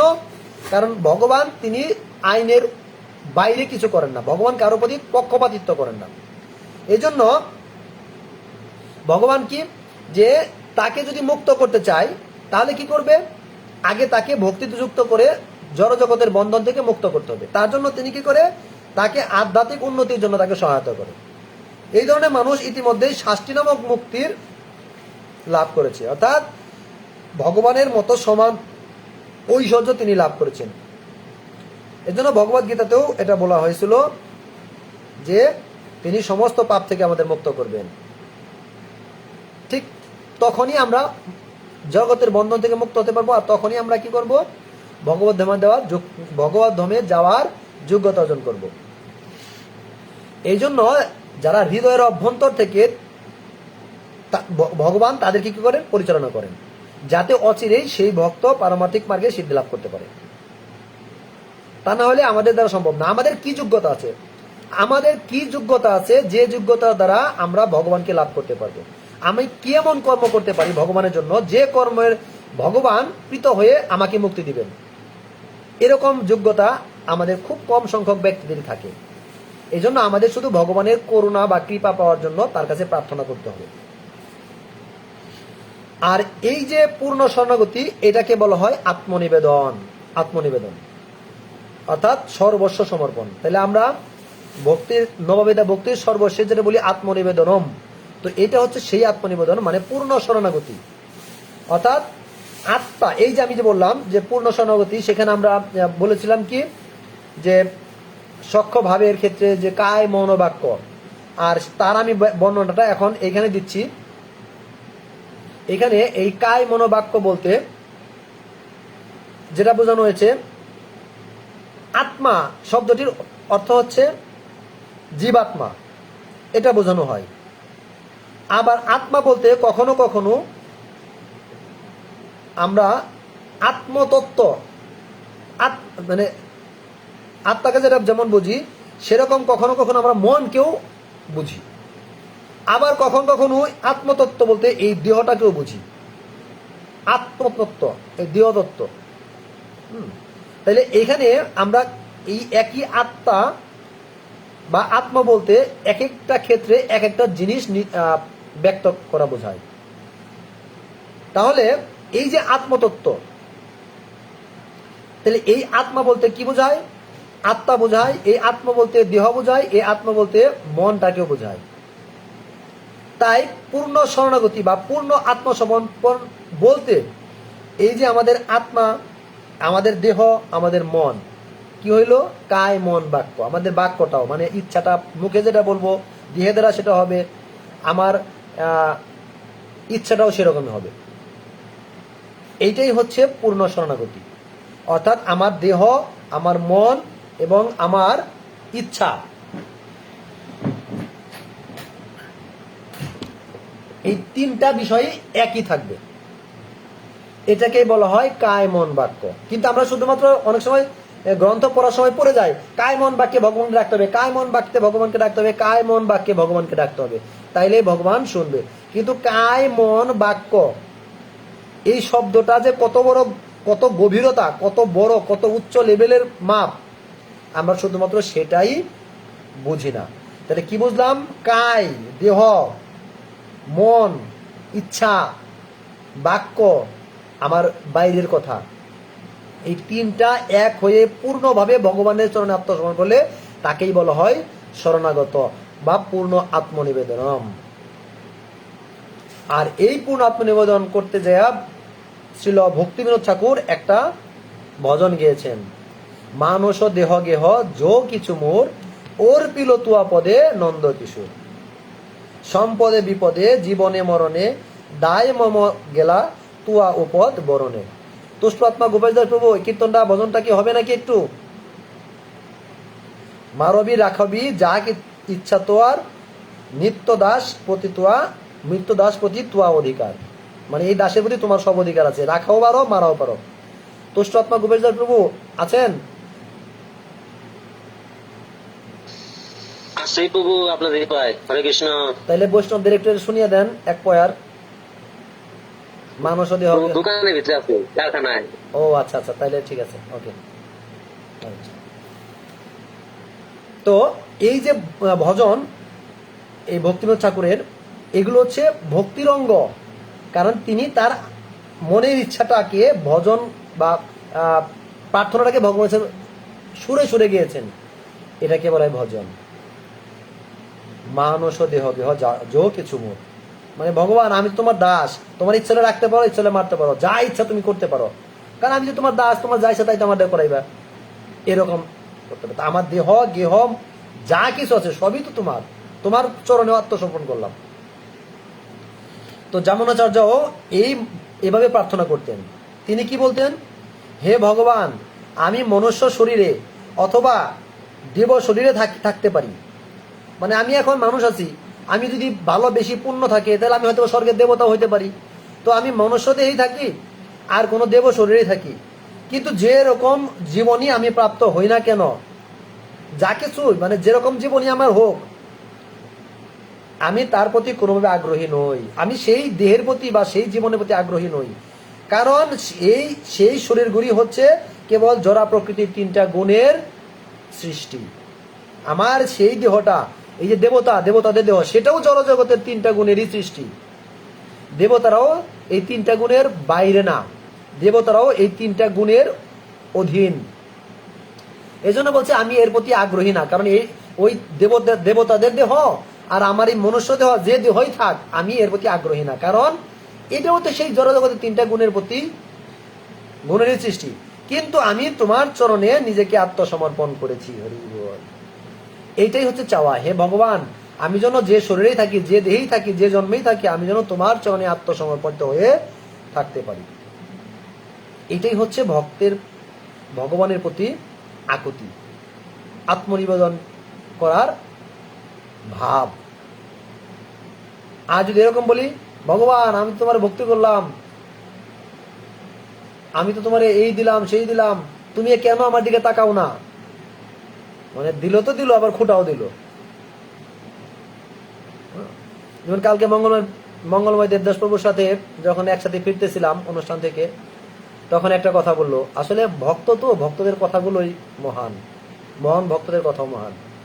সে বলতেছে তাদের ভক্তি শাস্ত্রী করছে এক মাতা, যে বললেও যে ভগবানের জন্য এত সেবা করি, এত সেবা করি, এত কিছু করি, তাও নিজের কখনো ভক্ত বলে মনে হয় না। কত উন্নত চেতনা, যে ভগবানের প্রতি বিভিন্ন সেবা করতেছে কিন্তু নিজেকে কখনো ভক্ত বলে মনেই করতেছে না, মানে এখনো মনে করতেছে তিনি ভক্ত হইতে পারেন নাই। তাহলে ভক্ত কি এরা হবে নাকি আমার মতো এই চন্ডাল পাশানো হইব নাকি? তাহলে দেখুন, এরকম ভক্তদের সঙ্গ করার ফলে আমাদের ভক্তি বৃদ্ধি পাবে। এই জন্য ডক্টর নিতাই সেবানী মাতাজি একটা কথা বলেছেন যে আমরা কার সঙ্গ করতেছি সেটা অত্যন্ত গুরুত্বপূর্ণ। আমরা যদি ভুল লোকের সঙ্গ করি তাহলে কৃষ্ণ আমাদের হৃদয় থেকে অনেক দূরে চলে যাবে। এই জন্য আমাদের এরকম মহান ভক্তদের সঙ্গ করতে হবে, তাহলে আমরাও একসময় মহান হতে পারবো, যেহেতু আমাদের ভিতরে শ্রদ্ধাবোধ আছে। আবার হরিভক্তি যে বিষয়ক গ্রন্থ, সেখানে আত্মনিবেদনের যে মাধ্যম সেখানে বর্ণনা করা হয়েছে যে হে ভগবান, বিকৃত পশু, মানে একটা পশু বিক্রি করে দিলে, আমার বাড়িতে ছিল, সেটা আমার অধীনে ছিল, আমি যা ইচ্ছা তাই করাইতাম সেই পশু দিয়ে। ইচ্ছা করলে হাল চাষ করাইতাম, ইচ্ছা করলে আমি যা কিছু তাই করাইতাম। তাই বলছে যে হে ভগবান, আবার বিক্রি করে দিলে যার কাছে যাবে তার হয়ে যাবে। তাই বলছে হে ভগবান, বিকৃত পশু যেমন তার শরীর ধারণ আর রক্ষার ও বিষয়ে চিন্তাও করে না, তেমনি আমি যেহেতু তোমাকে মানে আমার দেহ তোমার কাছে নিবেদন করেছি, সুতরাং আমিও আর আমি আমার দেহ ধারণ করার বিষয়ে বা রক্ষণাবেক্ষণ করার বিষয়ে চিন্তাও করি না। হরি বল। ভক্তের প্রার্থনা ভগবানের প্রতি, হে ভগবান, বিকৃত পশু যেমন তার নিজের দেহ নিয়ে কখনো চিন্তা করে না। কেন? আমারে যে কিনে নেছে এক খাওয়াইবই, আমি যার কাছে ছিলাম সেও খাওয়াইছে, আবার বিক্রি করে যার একজন নেবো, হ্যাঁ না খাওয়াইয়া মাইরা কাঠখোটা বানাইবো না, খাওয়াইবই, আমার চিন্তা করে লাভ কি? আর যদি বন্য পশু হইতো তাইলে কিন্তু তার খাবার চিন্তা তারই থাকতো। তো প্রসঙ্গক্রমে আমি একটা গল্প বলতে চাই। এক বনের বলতে বনের পাশেই একটা গ্রাম, সেই গ্রামে বাস করতো অনেক লোক। তো তার ভিতরে একজন গৃহস্থ আছিল যে কিনা একটা গাভী পালন করত। তো ওই গাভীটা একদিন ঘাস খেতে খেতে একদিন বনের ভিতর ঢুকে গেছে, আর ওই বনে ছিল একটা বাঘ। ওই বাঘটা কি করছে, ওই গাভীটাকে খাওয়ার জন্য দৌড়ে আসছে, আর গাভীটা বুঝতে পারছে যে এটা তো আমাকে ধরে খাবে, এই জন্য সে সেখান থেকে ছুটে পালাইছে এবং দেখে সামনে একটা নর্দমা, যেখানে অগাধ কাদা। তো গরুটা জানতো যে এই কাদায় লাফ দিলে আমি আর উঠতে পারবো না, সেখান থেকে নড়ার কোনো সুযোগ নাই, এই জন্য ইচ্ছা করে জেনে বুঝেই সে কাদার ভিতরে লাফ দিছে। আর যখন কাদায় লাফ দিছে, আর ওই বাঘটাও ওই গাভীটাকে ধরার জন্য সেও কাদায় লাফ দিছে। এখন বাঘটাও কাদায়, গাভীটাও কাদায়, গাভীটা কাদায় পড়ে নিশ্চিন্তে আছে। সে ভাবতেছে যে এখন সকাল, তারপরে দুপুর, তারপরে সন্ধ্যা হবে, আমার তো মালিক আছে, যখন দেখবো যে সন্ধ্যা হয়েছে বাড়ি যায় নাই, সে খুঁজতে খুঁজতে আসবে, আমাকে দেখে এখান থেকে উঠিয়ে নিয়ে চলে যাবে। আর বাঘ ভাবতেছে কি একটা কাজ করলাম, এইটা ওই বাঘ গাভীটাকে ধরার জন্য এরকম একটা কাদায় প্যাকে পড়লাম, এখন এখান থেকে কিভাবে উঠি, আমার কে বাঁচাইবো? সে এখন তার সেখান থেকে উদ্ধার হওয়ার চিন্তায় মগ্ন, কিন্তু গাভীটা নিশ্চিন্ত, সে দাঁড়িয়ে আছে, কোনো সমস্যা নাই, আমার মালিক আছে, সন্ধ্যাবেলায় সে খুঁজতে খুঁজতে আমাকে এখান থেকে উঠিয়ে নিয়ে যাবে। ঠিক একই রকম যারা ভগবানের প্রতি আত্মসমর্পিত, তারাও এরকম ভাবে কোনো টেনশন করবে না। হে ভগবান, আমি তো আমার এই দেহকেও তোমার জন্য আত্মসমর্পণ করে দিছি, তাহলে আমার আর চিন্তা কি, আমার তো তুমি আছো, আমি যেখানেই যাই না কেন কোনো সমস্যা নাই, বিপদে পড়বো বসে আছি, হরে কৃষ্ণ কৃষ্ণ কৃষ্ণ হরে হরে, হরে রাম রাম রাম হরে হরে, আছে তো আমার মালিক, আছেন আমার মুক্তার, আছেন আমার বারিস্টার, শেষ বিচারের হাইকোর্টেতে তিনি আমায় করবেন পার, আমি পাপী তিনি জামিনদার। মানে কি, তার একটা ভরসা আছে, আমি যাই করি না কেন আমাকে কৃষ্ণ এখান থেকে উদ্ধার করে নিয়ে যাবে। এই জন্য যারা ভগবানের জন্য আত্মসমর্পিত ভক্ত, তারা কখনো তাদের দেহ গেহ নিয়ে চিন্তা করে না। এবার ভাবুন, আমরা যারা এখন এখানে আসি, যখন বলি যে না এইসব আর সংসার ভালো লাগে না, বৃন্দাবন চলে যাব, আবার কেবল না এখানে বাংলাদেশে একটা সরকারি চাকরি করি, ইন্ডিয়ায় যাব, বৃন্দাবনে যাব, খাবো কি? দেখেন, আবার মুখে বলি ভগবান তোমার জন্য আত্মসমর্পণ করে দিলাম। এবার মাপেন আমরা কত বড় ভক্ত। ভগবানের জন্য আত্মসমর্পণ করে দিলাম, আবার মুখে বলতেছি খাবো কি। প্রভুপাদ বলছে যারা কিনা এরকম ভাবনা ভাবে আমি খাবো কি, তারা হচ্ছে কনিষ্ঠ ভক্ত, তাদেরকে কনিষ্ঠ অধিকারী ভক্ত বলেছেন।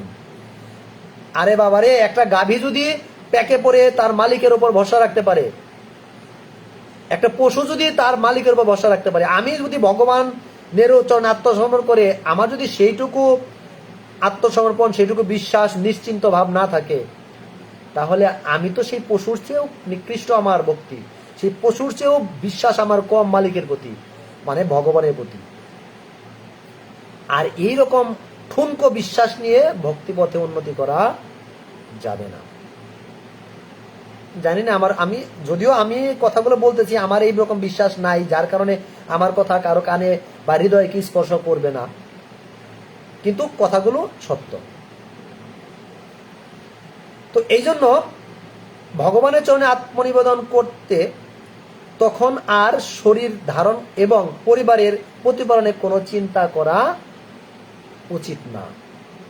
যেহেতু আমি ভগবানের চরণে আত্মসমর্পণ করেই দিয়েছি, তাহলে আমার আর এই দেহ, সংসার, এইসব বিষয় ভাবে লাভ কি? ভগবান চালাবে, আমার তো আর এখানে কোনো বিষয় নাই। এই জন্য শ্রী রূপ গোস্বামী প্রভুপাদ বলেছেন যে আত্মনিবেদনের অর্থ হচ্ছে ভগবানের ইচ্ছার কাছে নিজেদেরকে সর্বতভাবে উৎসর্গ করা, সমর্পণ করা। যেটা আমি কিছুক্ষণ আগে আপনাদেরকে কৃতদাসের উদাহরণ দিয়ে বুঝাইলাম, কাবলার উদাহরণ দিয়ে বুঝাইলাম। শ্রী রূপ গোস্বামী প্রভুপাদ এই সিদ্ধান্তটা এখানে দিয়েছে যে আত্মনিবেদন অর্থ হচ্ছে ভগবানের ইচ্ছার কাছে নিজেকে সর্বতভাবে সমর্পণ করা।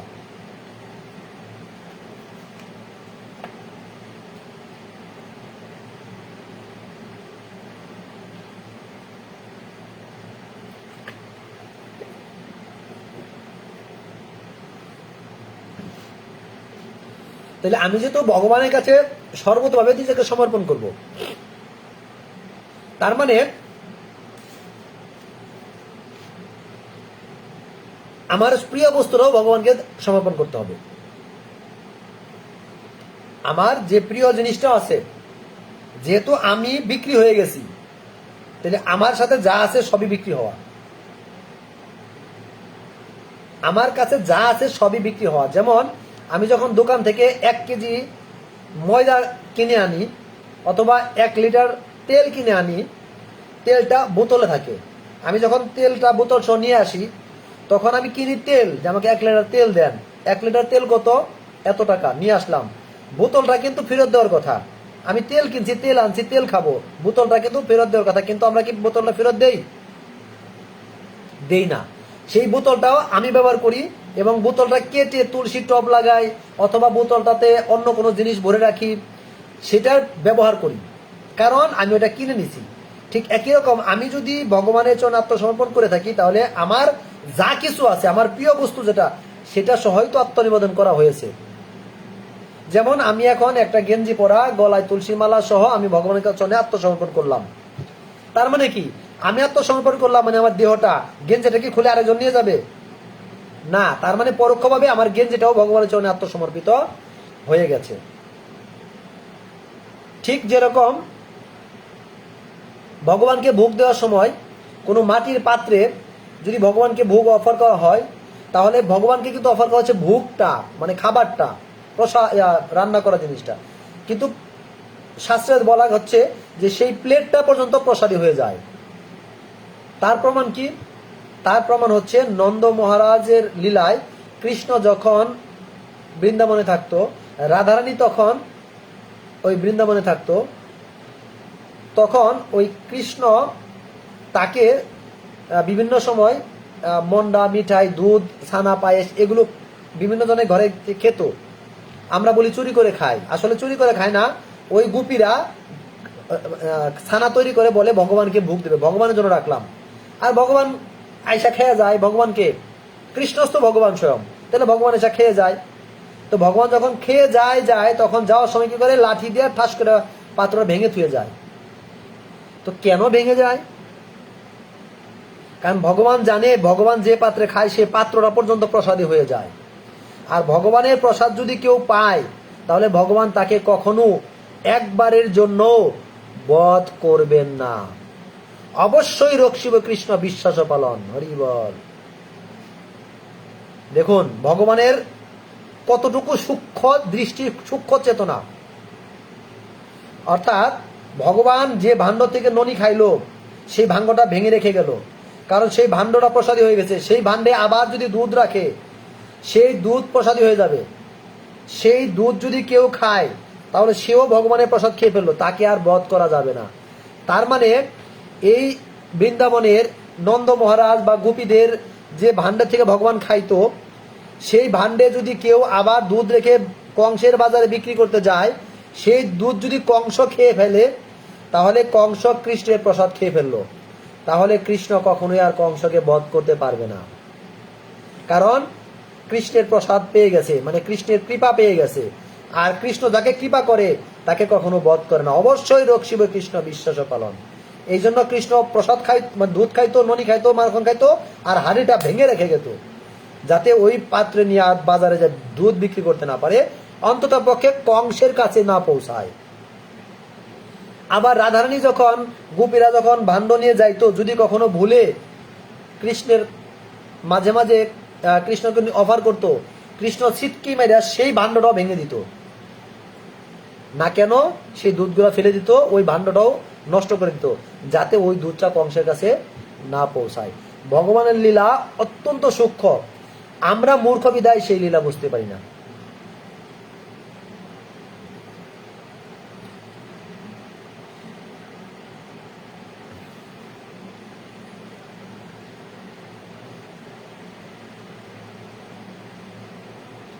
অর্থাৎ প্রিয় বস্তুটা ভগবানকে সমর্পণ করতে হবে সব।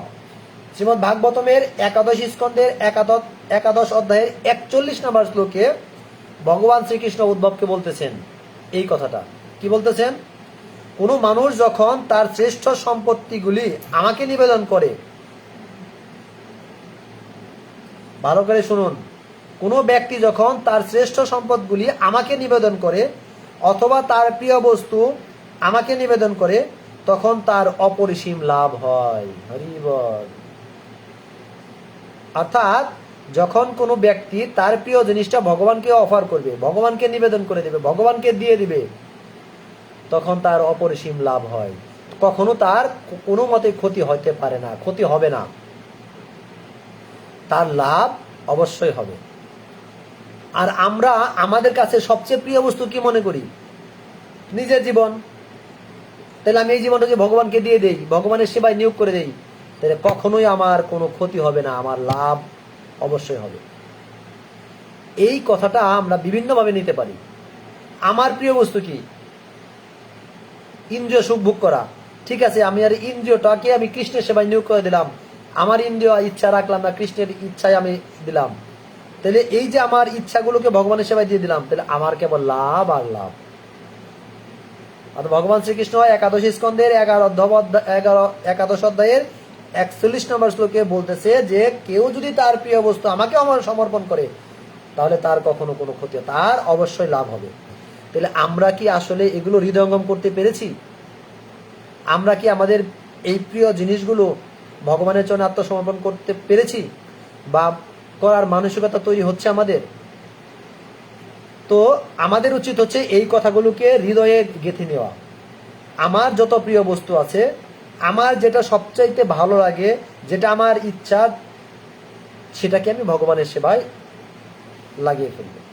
তাহলে সেটাই হবে কি আমার লাভের একমাত্র উপায়। তারপরে ভগবানের প্রীতি সম্পাদনের জন্য সব রকম প্রচেষ্টা করা। অর্থাৎ আমি যত কর্ম করব, যত চেষ্টা করব, সেটা অবশ্যই আমার ভগবানের প্রীতি বিধানের জন্যই চেষ্টা করা উচিত। অর্থাৎ ভগবত ভক্তির অভিলাষী যারা, এরকম যারা মানুষ বা ভক্ত, তাদের কি উচিত? ভগবানের সেবার জন্য সব রকম লৌকিক এবং শাস্ত্রীয় কার্যকলাপের প্রয়াসী হওয়া। মানে তারা লৌকিক মানে সামাজিক এবং মানে শাস্ত্রে যেটা আছে এইটাই পালন করা উচিত।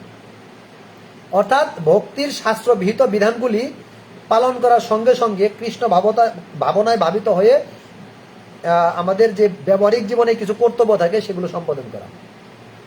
অর্থাৎ আমরা পরিবার ভরণ পোষণ করব, কিন্তু সেটা শাস্ত্র মেনে করব, শাস্ত্রের বাইরে গিয়ে আমরা কিছু করব না। এখানে একটা উদাহরণ শিল প্রভুপাদ দিয়েছেন যে কোনো ভক্তের যদি বড় ব্যবসা থাকে অথবা বড় কোনো কারখানা থাকে, তাহলে তিনি তার সেই যে সম্পত্তি বা লৌকিক যে সম্পত্তি, এটা তার ফল তিনি ভগবানকে অফার করতে পারে। কিভাবে? তিনি তার সেই সম্পদ দ্বারা একটা বড় মন্দির করে দিল, ভক্ত সেবা দিল, বৈষ্ণবদের সেবা দিল, ভক্তদের দান করলো, এরভাবে তার সেই সম্পদগুলোর ফল ভগবানের চরণে আত্মসমর্পণ করতে পারে। তো আমি ভাবছিলাম অধ্যায়টা ছোট, 2-3টা অধ্যায় আজকে শেষ করার প্ল্যান করছিলাম, কিন্তু অলরেডি 9:30 বেজে গেছে। তো আজকে আর আমরা অন্য অধ্যায়ে যাব না, আমরা এই অধ্যায় শেষ করব। আর অল্প একটু সময় নেব, আমি 10 মিনিটের মধ্যে ক্লাসে শেষ করে দেব। তাইলে আমরা আত্মনিবেদন বলতে কি বললাম? যে হে ভগবান, যে মানুষ তোমার চরণে আত্মনিবেদন মানে নিবেদন, তাকে তোমার চরণে নিবেদন করেছে, যার সুদৃঢ় বিশ্বাস রয়েছে যে তিনি তোমারই, অর্থাৎ যার সুদৃঢ় বিশ্বাস রয়েছে যে ভগবান, আমি ভগবানের আত্মসমর্পণ করে দিলাম, আমি ভগবানের সেবায় যুক্ত থাকবো, ভগবানকে বলছে তিনি তোমারই, এবং এই মনোভাব নিয়ে যিনি কায় মন বাক্যে তোমার সেবা করেন, তিনি তোমার দিব্য আনন্দ উপভোগ করতে পারেন। হরি বল। তাহলে কারা দিব্য আনন্দ উপভোগ করতে পারে? যারা কিনা নিজেদেরকে সর্বতভাবে ভগবানের জন্য আত্মসমর্পণ করেছে। তো এই জন্য নৃসিংহ পুরাণে নৃসিংহদেব বলেছেন, যে মানুষ আমার কৃপা প্রার্থনা করে, মানে আমরা প্রায়ই ডাকি, হে ভক্ত রক্ষণ ভগবান নৃসিংহদেব তুমি রক্ষা করো, দেখে রাখো, হে এরকম এরকম। তো যারা কিনা আমার কৃপা প্রার্থনা করে, যে মানুষ আমার আশ্রয় ভিক্ষা করে, মানে আমরা ওই নৃসিংহদেবের চরণে আত্মসমর্পণ করি, নৃসিংহদেবের আশ্রয়ে চলে যাই, বলছে আমার কাছে প্রার্থনা করে এবং তাকে আমি সর্বদাই রক্ষা করি। হরি বল। নৃসিংহদেব তাকে অবশ্যই রক্ষা করে এবং সব রকম দুঃখ দুর্দশা থেকে তাকে উদ্ধার করেন। জয় ভক্ত রকম ভগবান নৃসিংহদেব কি জয়, জয় পরমেশ্বর ভগবান শ্রীকৃষ্ণ কি জয়, জয় সমস্ত শুদ্ধ ভক্তবৃন্দ কি জয়। এরপরে ভক্তিরঞ্জন আছে তুলসী সেবা। অর্থাৎ স্কন্দ পুরাণে তুলসীর মাহাত্ম্যে বর্ণনা করা হয়েছে, যার দর্শনে পাপ এবং রোগ নাশ হয়, পাপও যায় রোগও যায়। এখানে এর সাথে একটা সম্পৃক্ততা আছে। পাপ যদি না থাকে তাহলে তো তার শাস্তি দিতে হবে না, শাস্তি তো দেয় ভগবান রোগের মাধ্যমেও, এই জন্য তার পাপ এবং শাস্তি নাশ হয়ে যায়, স্পর্শের ফলে শুদ্ধ হয়। এই তুলসীর জল যদি জল স্পর্শ করে, সেই জলটাও শুদ্ধ হয়ে যায়, আমি স্পর্শ করলে আমিও শুদ্ধ হয়ে যাই। এই জন্য জল সিঞ্চন করার ফলে তার ভয়ও দূর হয়ে যায়, আর রোপণ করার ফলে ভগবত ভক্তি লাভ হয়। আর এই তুলসী যদি ভগবানের চরণে অর্পণ করা হয়, তাহলে তার কৃষ্ণ ভক্তি লাভ হয়। হরি বল। আমরা কেন তুলসী সেবা করব? দেখুন, আমরা যদি তুলসী পত্র দেখি, তাহলে আমরা পাপ থেকে এবং দুঃখ থেকে মুক্ত হতে পারি। যেমন আমরা যখন কোন পূজায় বসি, তখন ব্রাহ্মণরা একটা মন্ত্র বলে, তুলসী হাতে নিয়ে বলে দেখো, আর ঘুরিয়ে ঘুরিয়ে দেখো, তুলসী দর্শনং পুণ্যম স্পর্শনম সর্বপাপ প্রণাশনম, এরকম একটা মন্ত্র বলে, মানে দেখতে বলে। আর মানে কি, তুলসী স্পর্শ করলাম, পাপ থেকে মুক্ত হলাম, দর্শন করলাম, পুণ্য হইল। তুলসী এমন একটা বৃক্ষ, এমন একটা পত্র যা দর্শন করলে পুণ্য হয়। তুলসী দর্শনং পুণ্যম স্পর্শনম সর্বপাপ প্রণাশনম, এরকম মন্ত্র যখন বলে, তার মানে কি, সেই কথাটা এখানে মাহাত্ম্য বলা হয়েছে স্কন্দ পুরাণে, ওই শ্লোকটা স্কন্দ পুরাণে।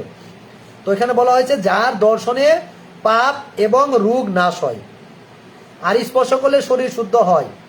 আর যদি আমরা তুলসীতে জল দান করি তার ফলে আমাদের ভয় দূর হবে। আর যদি আমরা তুলসী বৃক্ষ রোপণ করি তাহলে, এবং সেটা যদি ভগবানের চরণে তুলসী অর্পণ করি, তাহলে অবশ্যই আমাদের শুদ্ধ কৃষ্ণ প্রেম লাভ হবে। তুলসী রোপণ করলেও আমাদের ভক্তি লাভ হবে। এই জন্য সেই তুলসী দেবীর চরণে আমরা সশ্রদ্ধ প্রণতি নিবেদন করি। হরি বল। আর এখানে ভারতবর্ষে বৈষ্ণব আর অবৈষ্ণব এরকম কোন যে নির্বিশেষবাদ, সমস্ত হিন্দুরাই কি করে এই তুলসী দেবীর বিশেষ পরিচর্যা করে। এরা শুধুমাত্র বৈষ্ণব তা না, শুধু বৈষ্ণব না, মুসলিমরাও এই তুলসী বৃক্ষের যত্ন করে। আমার দেখা মানে অনেক এই মুসলিম পরিবার আছে যাদের বাড়িতে তুলসী গাছ আছে এবং তারা তুলসী গাছের জল দান করে না। কেন? এটাকে ঔষধি বৃক্ষ হিসেবে রোপণ করে। কারণ বাচ্চাদের ঠান্ডা লাগলে তুলসী পত্র খায়, আবার তুলসীর আবহাওয়াটা ভালো, বাতাসটা বায়ুটা ভালো। এই জন্য শুধুমাত্র হিন্দু না, শুধুমাত্র বৈষ্ণব না, শুধুমাত্র ভক্ত না, প্রত্যেকটা লোক এই তুলসী বৃক্ষ রোপণ করে। আমি আরেকটা কথা বলতে চাই, ভারতের আগ্রাতে যে সম্রাট শাহজাহান না মমতাজের জন্য তাজমহল গড়ছিল, সেই তাজমহল দীর্ঘদিন পর দেখা যায় দেয়ালগুলো ফ্যাকাশে ফাঙ্গাস ধরে গেছে। তখন ওইটাকে রিসার্চ করে বিজ্ঞানীরা বলছিল যে তার চারপাশে তুলসী বৃক্ষ রোপণ করো, তাহলে এই তুলসী বৃক্ষের যে বাতাস এটা তোমার এই তাজমহলটাকে রক্ষা করতে পারবে। তো তারপরে কিন্তু এই তাজমহলের চারপাশে অনেক তুলসী বৃক্ষ রোপণ করা হয়েছিল। তার মানে কি, এটা শুধুমাত্র যে বৈষ্ণবরাই শ্রদ্ধা করে তা না, এর কদর সবার কাছে। এই জন্য স্কন্দপুরাণে আরেকটা শ্লোকে তুলসীর মহিমা বর্ণনা করা হচ্ছে। সেখানে বলেছে তুলসী হলো সর্বমঙ্গলময়ী। তুলসী হচ্ছে সর্বমঙ্গলময়ী, মানে সমস্ত মঙ্গল করতে পারে। তাকে দর্শন করলে, স্পর্শ করলে, স্তবন করলে, মানে তার স্তব করলে, তার বন্দনা করলে, তার মহিমা শ্রবণ করলে অথবা রোপণ করলে সব রকমের কল্যাণ লাভ হয়। এই 9 প্রকার বিধির মাধ্যমে তুলসী দেবের সেবা করলে নিত্যকাল বৈকুণ্ঠ জগতে বাস করা যায়। হরি হরি বল। জয় তুলসী মহারানী কি জয়। তাহলে আমরা কি বললাম, কি বুঝলাম, যে তুলসীর এই যে তুলসীর জল দান, তুলসী দর্শন, তুলসী স্পর্শন, তুলসী সঙ্গ করা, তুলসীর মহিমা বর্ণনা করা, তুলসীকে বন্দনা করা, তুলসী পরিক্রমা করা, তুলসী আরতি করা, তার মানে কি এরা হচ্ছে সবাই সব দিক দিয়ে লাভবান হচ্ছে। এই জন্য আমাদের প্রত্যেকের উচিত, যেমন যাদের কণ্ঠে তুলসীর মালা আছে তারা তো সর্বদাই তুলসীকে স্পর্শ করতেছে, তার মানে তারা সর্বদাই পাপ থেকে মুক্ত। আমি বলি নাই, শাস্ত্র বলছে। আর শাস্ত্র হচ্ছে অভ্রান্ত, এখানে কোনো ভুল নাই। আর যারা কিনা তুলসীর সেবা করে, তুলসী প্রণাম করে, তুলসী জনদান করে, তুলসী বৃক্ষ রোপণ করে, তুলসী ভগবানের চরণ আত্মসমর্পণ করে, নিঃসন্দেহে তারা ভগবত ধাম প্রাপ্ত হবে। স্কন্দ পুরাণ। হরি বল। জয় শ্রীকৃষ্ণ চৈতন্য প্রভু নিত্যানন্দ শ্রী অদ্বৈত গদাধর শিবাসাদি গৌর ভক্ত বৃন্দ। হরে কৃষ্ণ কৃষ্ণ কৃষ্ণ হরে হরে, হরে রাম রাম রাম হরে হরে। জয় জগৎগুরু শ্রীল প্রভুপাদ কি জয়। জয় পতিত পাবন গুরু মহারাজ কি জয়। জয় অনন্তকোটি বৈষ্ণব বৃন্দ কি জয়। আজকে ক্লাসে উপস্থিত সমস্ত ভক্তবৃন্দ কি জয়। যারা ফেসবুক লাইভে আমার এই ক্লাস শ্রবণ করলেন সেরকম সমস্ত ভক্তবৃন্দ কি জয়। নিতাই গৌর প্রেমানন্দে হরি হরি বল। হরি বল। হরে কৃষ্ণ। সমস্ত ভক্তকে জানাই আবারও কৃষ্ণ প্রীতির শুভেচ্ছা, এবং এর মাধ্যমে আমরা আমাদের আজকের আলোচনা এখানে শেষ করছি। তো আজকের আলোচনার উপর যদি কারো কোনো প্রশ্ন থাকে তাহলে আপনারা কমেন্ট, যারা ফেসবুকে আছেন তারা কমেন্ট করে লিখে জানাতে পারেন, আর যারা লাইভ ক্লাসে আছেন তারা হ্যান্ড রেজ করে প্রশ্ন করতে পারেন।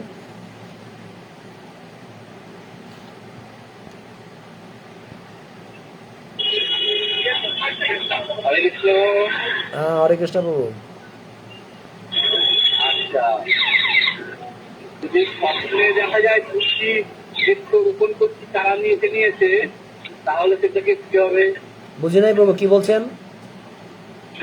বলতে পারেন স্বপ্ন দেখতে যে তুলসী বৃক্ষ রোপণ করছে তারা তুলে নিয়েছে বাড়িতে। তুলসী বৃক্ষ রোপণ করছে স্বপ্নে? হ্যাঁ। আচ্ছা, তারপর তাহলে কি হবে? এটা ভালো, কারণ সে স্বপ্নেও তুলসী দেখলো, মানে জাগ্রত তো তুলসী সেবা করলোই, স্বপ্নেও তুলসী দর্শন করলো, সুতুলসী বৃক্ষরোপণ করলো, এটা অবশ্যই ভালো, এটা অবশ্যই শক্তিতে সম্পন্ন, অবশ্যই মাহাত্ম্যপূর্ণ। এর ফল হচ্ছে তার শয়নেও তিনি ভগবান তুলসী মহারানীর কৃপা পেল, এটা অবশ্যই ভালো করবো।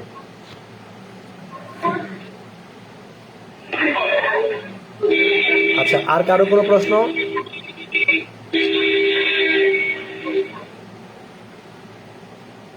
সঞ্জিত বাবু, যদি আর কোনো কথা না থাকে তা মিউট করুন। তবে আপনার যে বিষয়টা সেটা হচ্ছে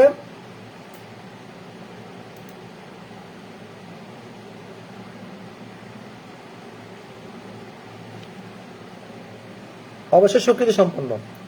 বিষ্ণু এবং বিষ্ণুর ভক্ত, এদের সম্পর্কিত সমস্ত কিছুই স্বীকৃতি হয়। যেহেতু রাতে কেউ তুলসীকে রোপণের শব্দ দেখছে, তাই এটাও শক্তিতে সম্পন্ন। ওকে, হরে কৃষ্ণ। আচ্ছা, আর কারো কোনো প্রশ্ন আছে? যদি প্রশ্ন থাকে তাহলে হ্যান্ড রেজ করুন, আর যারা আমার ফেসবুক লাইভে আছেন তারা কমেন্ট করে জানান, আর নতবা আচ্ছা, একাদশীতে কি সেরা কি লেখছে? অনয় বিশ্বাস নয়ন, একাদশীতে কি সিয়া সিড আর তিসি বীজ খাওয়া যাবে? ও আচ্ছা, হ্যাঁ, হরে কৃষ্ণ বাবু, সামনে সপ্তাহে ছুটি ঘোষণা করে দেন। হ্যাঁ প্রভু, সামনের সপ্তাহে ছুটি ঘোষণা করে দেন। প্রভু আপনার কথাগুলো একটু আসলে কম বোঝা যাচ্ছে। সামনের সপ্তাহে ছুটি করে দেন। ও, পূজার ছুটি দিয়ে দেবো? হ্যাঁ হ্যাঁ, আচ্ছা, আপনি আছেন ছুটির চিন্তায়। ওকে ওকে, রুমি মাতাজি দেখতেছি হ্যান্ড রেজ করতেছেন, কিছু বলবেন?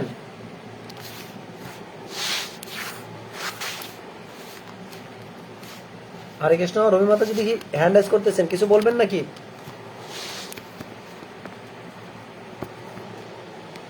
আচ্ছা, আমি ওই যে অনয় বিশ্বাস নয়ন ফেসবুক থেকে একটা প্রশ্ন করেছে যে একাদশীতে কি সিয়া সিডস এবং তিসির বীজ খাওয়া যাবে কিনা।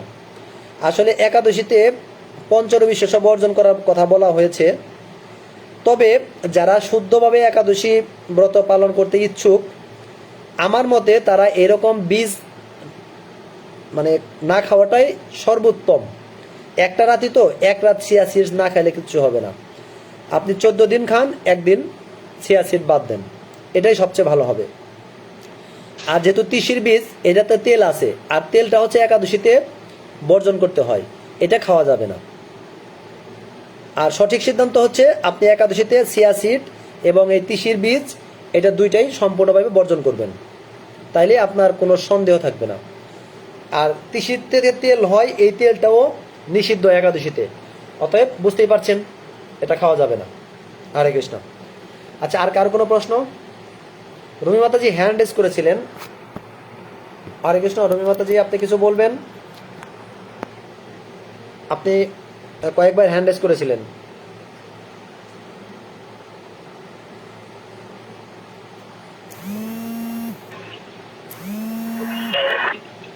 হ্যাঁ প্রভু, তুষ্টাত্মা প্রভু ফোন করেছেন, আমি তো ফেসবুক লাইভে আছি প্রভু।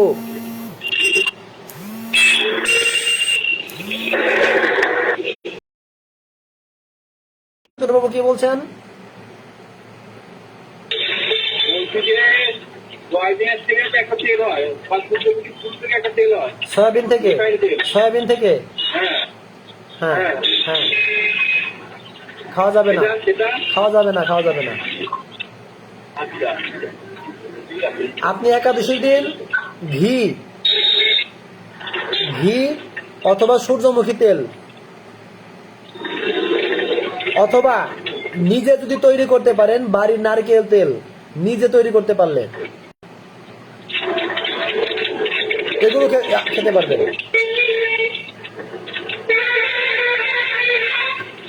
অন্য কিছু পারবেন না। ওকে,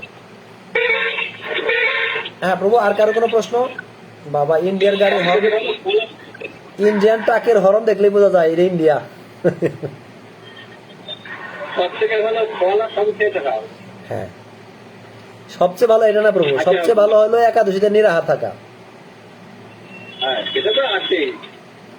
না, নিরাহার থাকতে না বলেছে, পরিযোগে বলেছে নিরাহার থাকতে হবে না। কেউ যদি আত্মাকে কেউ কষ্ট দেওয়া মানে আত্মাকে কষ্ট দেওয়া মানে আত্মা মুক্তি দেওয়া। ভগবানকে কষ্ট দিলাম আমি। না প্রভু, এই সূত্রটা একটু আপনাকে আমি পরে বলবো, ক্লাসে না। এই সূত্রটা ক্লাসে না, পরে বলবো, এরকম না। আচ্ছা, ঠিক আছে। বলছি যে আপনি সবাই লাভ পর্যন্ত আমাদের আগে হ্যাঁ প্রভু, সবাই লিড নেবে, আপনি থাকবেন খাইবো। বুঝি নাই। লাভ শেষে গেলে সবাই লিড কিনে নিতে পারে, আপনি লিড নেবেন না, আপনি আমাকে মাফ করবেন। ঠিক আছে, ওকে, ঠিক আছে, হরে কৃষ্ণ। আমি জিজ্ঞেস করলাম। ওকে, মিউট হয়ে যাবে। ওকে, হরে কৃষ্ণ। আচ্ছা, তাহলে আর কারো কোনো প্রশ্ন? যদি প্রশ্ন না থাকে তাহলে আমি ফেসবুক লাইভটা অফ করে দিচ্ছি।